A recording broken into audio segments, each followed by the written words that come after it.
My family received my invitation for a luxurious Christmas dinner.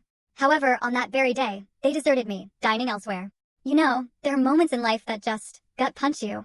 You plan for months, pour your heart into something, expecting warmth and love, and then bam, you're left sitting alone, crying into a fancy dinner. But what I discovered later that night didn't just break my heart, it shattered everything I thought I knew about love, loyalty, and the people I called my own. Trust me, you won't believe what happened next. I'm Della, and at 68, after losing my beloved Harold just 6 months ago, I was desperate for my family around me. I needed to feel like I still mattered. So, I spent 3 painstaking days preparing for what I hoped would be our first proper Christmas dinner in years. The reservation at Le Bernard Den wasn't cheap. $800 for our table, but I didn't care. Time with family, I'd learned, was worth any price. Or so I foolishly believed.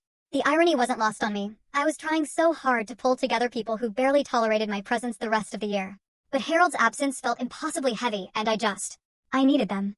That morning, I chose my outfit carefully. The navy dress Harold always said brought out my eyes. The pearl necklace he'd given me for our 40th anniversary. My hand shook slightly as I fastened the clasp. I told myself it was excitement, not anxiety. But deep down, I knew better. The call started around 3 p.m., just as I was getting ready to leave. "Mom, I'm so sorry." My daughter Sarah's voice, sickeningly sweet, came through the phone. "Emma came down with something, and we can't risk exposing everyone. You understand, right?" My daughter had perfected that tone over the years. It sounded caring, but it felt so dismissive. Emma was my youngest granddaughter, supposedly my pride and joy, though I hadn't seen her in months. "Of course, dear," I heard myself say. "Is there anything I can do?" No, we'll be fine." Rain check. Rain check. As if family dinners were tennis matches, easily rescheduled. 20 minutes later, my son Michael called. "Mom, listen. I'm stuck at the office. This deal's falling apart. You know how it is." Oh, I knew how it was. Michael's deals were always more important than his mother. They had been for 30 years. "What about Jennifer and the kids?" I asked, referring to his wife and my other grandchildren. "They're actually helping Sarah with Emma. You know, trying to keep the kids occupied while she's sick."